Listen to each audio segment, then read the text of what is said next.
Assalamualaikum warahmatullahi wabarakatuh. Perkenalkan, nama saya Mei Sulistianawati, NPM 2003031022 dari jurusan Akuntansi Syariah kelas A. Di sini saya akan menjelaskan sedikit tentang materi teknologi informasi dan komunikasi. Dan materi yang akan saya presentasikan adalah materi tentang software. Yang pertama yaitu pengertian software. Software adalah data yang diprogram, disimpan, dan diformat secara digital dengan fungsi tertentu. Perangkat ini sendiri tidak memiliki bentuk fisik. Kita bisa mengoperasikannya lewat perangkat komputer. Untuk pembuatannya sendiri, perangkat ini memerlukan bahasa pemrograman yang ditulis oleh seorang pemrogram atau orang yang ahli akan bidang tersebut. Selanjutnya, perangkat tersebut dikomplikasikan memakai aplikasi kompiler agar dapat menjadi kode yang bisa dikenali oleh mesin hardware atau perangkat keras. Yang dimaksud hardware atau perangkat keras di sini adalah personal komputer. Sebenarnya dari pengertian software yang sudah dijelaskan di atas, kita sudah bisa mengetahui apa saja fungsi software yang ada pada sistem operasi komputer. Namun, di sini saya akan memberitahu sedikit fungsi dari software agar kita lebih memahami apa itu software. Software berfungsi sebagai dasar kebutuhan komputer agar dapat dioperasikan dengan baik. Software memiliki fungsi dalam mengatur hardware atau perangkat keras yang ada pada komputer. Dengan begitu, komputer yang digunakan dapat bekerja dengan baik sesuai pekerjaan apa yang dibutuhkan. Software juga dapat digunakan sebagai penghubung antara beberapa software yang lain dengan hardware komputer.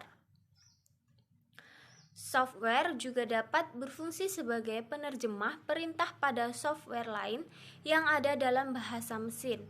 Dengan begitu, hardware pada komputer pun bisa mengerti dan menerima dengan baik.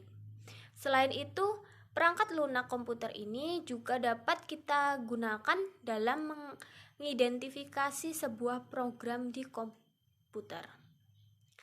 Dan selanjutnya yaitu pembagian software berdasarkan jenisnya.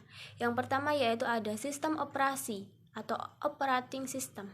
Perangkat lunak jenis ini digunakan untuk mengatur setiap perangkat keras yang sudah terhubung dengan CPU komputer. Yang kedua, bahasa pemrograman atau programming language. Jenis perangkat lunak yang satu ini adalah bahasa yang digunakan di dalam pembuatan sebuah program. Yang ketiga yaitu program aplikasi. Program aplikasi di sini merupakan sebuah perangkat lunak yang umumnya sudah banyak digunakan dalam menyelesaikan tugas-tugas tertentu.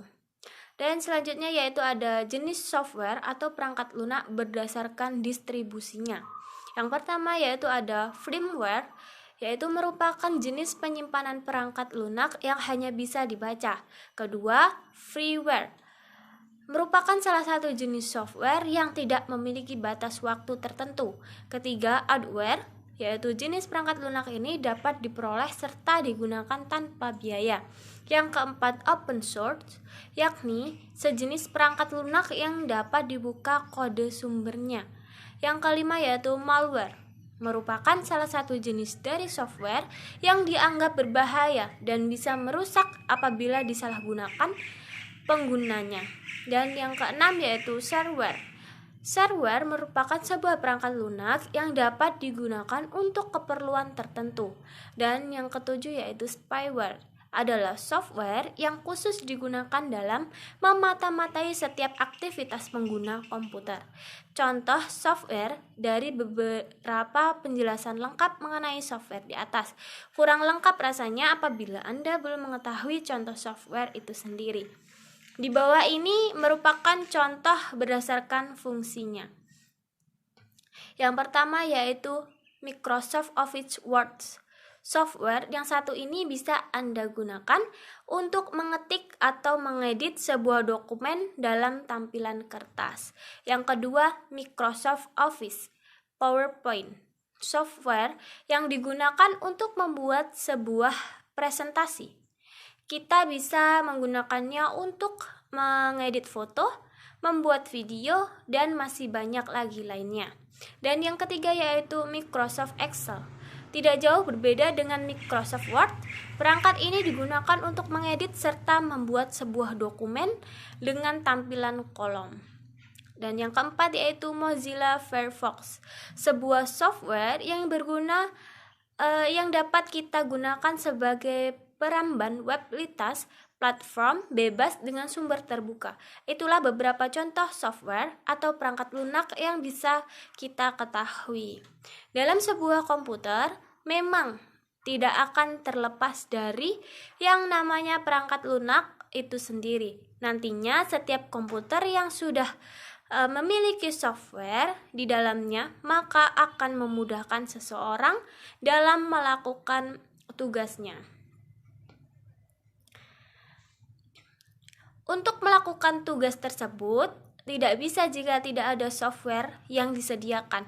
Dengan adanya software yang tersedia berdasarkan fungsinya masing-masing, maka komputer dapat digunakan dengan bermanfaat dan sesuai dengan apa yang diperlukan.